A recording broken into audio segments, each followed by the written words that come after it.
오늘 우리에게 주신 하나님 말씀은 욥기 19장 1절에서 3절입니다. 구약 성경 욥기 19장 1절에서 3절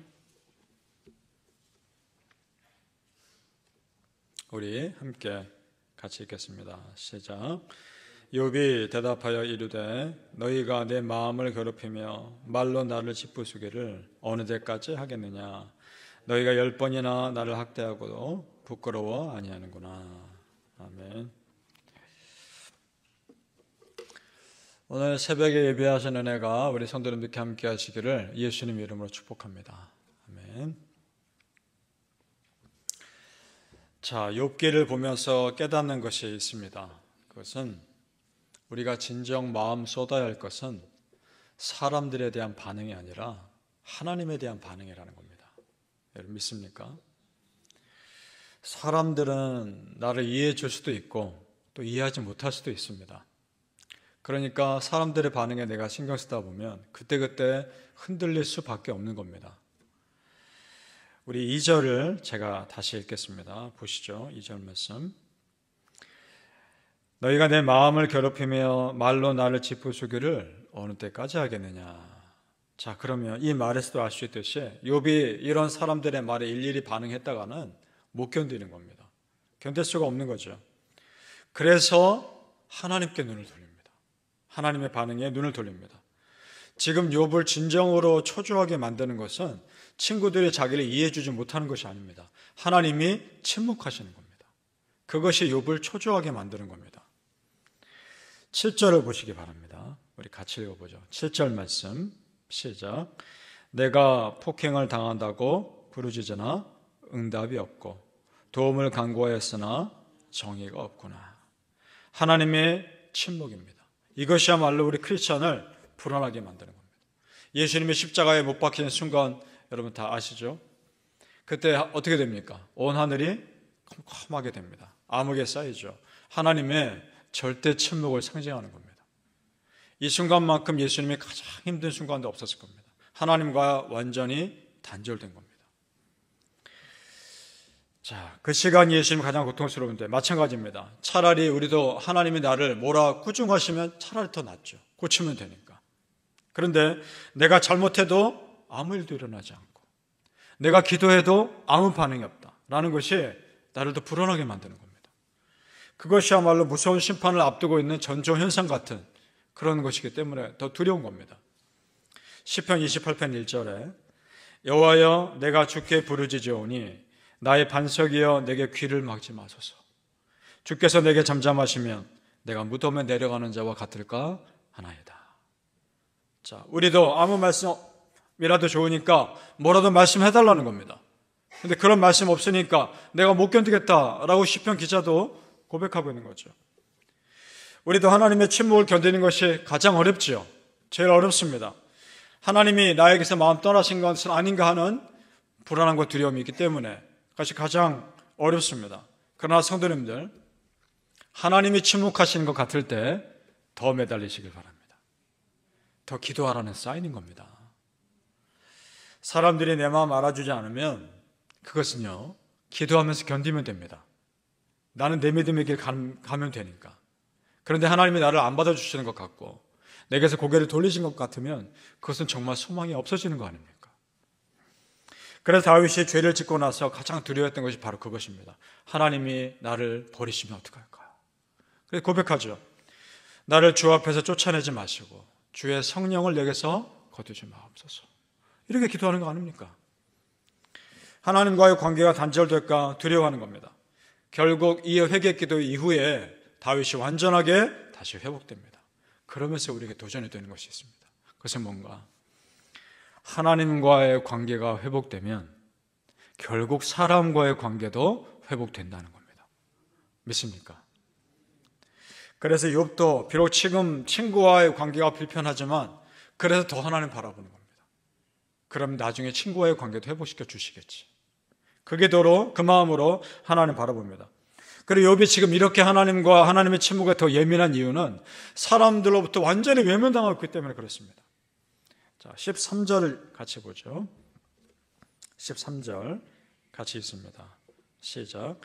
나 형제들아 나를 멀리 떠나게 하시니 나를 아는 모든 사람이 내게 낯선 사람이 되었구나. 그 다음 16절 가보시죠. 그 밑에도 사실 비슷한 내용들인데 16절 시작. 내가 내 종을 불러도 대답하지 아니하니 내 입으로 그에게 간청하여야 하겠구나. 아멘. 욥을 아는 모든 사람이 이전 같지 않다는 겁니다. 심지어 그 종들도 욥을 무시하고 그의 말을 듣지 않습니다. 그런 상황입니다. 그래서 욥은 하나님을 바라고 구할 수밖에 없는 겁니다. 그렇다면 그는 방향을 맞게 잡은 겁니다. 바른 방향을 잡은 겁니다. 성도님들, 우리가 더 하나님 찾아야 하고 더 하나님 구해야 합니다. 어려울수록 하나님께 매달려야 합니다. 그것이 지금 내 삶의 모든 복잡한 일들이 풀리는 지름길이기 때문입니다. 정말 믿습니까? 아멘. 그래서 오늘 말씀 우리에게 중요한 영적 진리를 알려줍니다. 그것은 사람과의 문제를 사람과의 사이에서 푸는 것이 아니라는 겁니다. 사람과의 문제를 먼저 하나님과의 관계에서 푼다는 겁니다. 믿으십니까?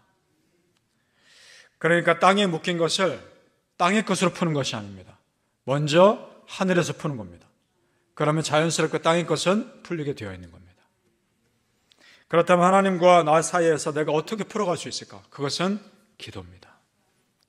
바라고 있는 성도님들, 보이는 것으로 낙심될 때 그때야말로 보이지 않는 하나님께 매달릴 때임을 아시고 더 기도하시기를 예수님의 이름으로 축복합니다. 아멘. 오늘 말씀에는 욥이 진정으로 기도하는 사람이라는 걸 알 수 있는 내용이 나옵니다. 그가 그렇게 자기를 조롱하는 친구들 앞에서 자기를 낮춥니다. 자, 우리 욥기 고난의 내용을 계속 들으니까 얼마나 어렵습니까? 마음이 참 부담되죠. 그 과정에서 욥의 기도가 바뀌는 것도 보이는 겁니다. 처음에는 쏟아붓고 자기 억울함을 계속해서 내뱉었던 그 욥이 어떻게 그 삶이 기도 가운데 변화되고 있는지도 지금 보는 겁니다. 그 친구들 앞에 자기를 낮추고 있습니다. 자, 21절을 보시죠. 같이 읽어봅니다. 21절 시작. 나의 친구야, 너희는 나를 불쌍히 여겨다오. 나를 불쌍히 여겨다오. 하나님의 손이 나를 치셨구나. 나를 불쌍히 여겨다오. 두 번이나. 지금 욥은 자기를 조롱하는 친구 앞에서 자존심 다 내려놓은 겁니다. 좋다. 너희들이 맞다. 무슨 말을 해도 상관없으니까. 다만 나를 불쌍히 여겨다오. 그래야 내가 살겠다. 그 말하고 있는 겁니다. 성도님들, 그러면 이것이 이기는 겁니다. 나를 공격하는 사람들 앞에서 내가 먼저 나를 낮추면 그들의 공격은 아무 의미 없어져 버리는 것이기 때문에 그렇습니다. 내가 이기는 겁니다. 이것은 하나님 앞에서도 마찬가지입니다. 우리는 그저 하나님의 불쌍히 여김을 바라며 사는 사람들입니다. 이것은 창피한 것이 아니라 은혜입니다. 예수님에게 맹인 바디메오가 찾아와서 고쳐주신 사건 여러분 기억하실 겁니다. 신약 성경에 나옵니다. 바디메오라고 하는 사람이 앞을 못 보는 사람인데 예수님께 찾아옵니다. 예수님이 고쳐주시는 걸 믿으니까 그가 예수님께 외칩니다. 다윗의 자손 예수여, 나를 불쌍히 여기소서. 그래서 사람들이 그에게 뭐라 합니다. 꾸짖습니다. 조용히 해라. 왜 그런가? 그 당시에 장애인들은 부정한 사람이라고 해서 무시받는 사회였거든요. 그러니까 사람들이 그를 뭐라고 합니다. 그에게도 아랑곳하지 않고 또 외칩니다. 마가복음 10장 48절에 그가 더욱 소리질러 이르되 다윗의 자손이여 나를 불쌍히 여기소서. 예수님이 그를 고쳐주십니다.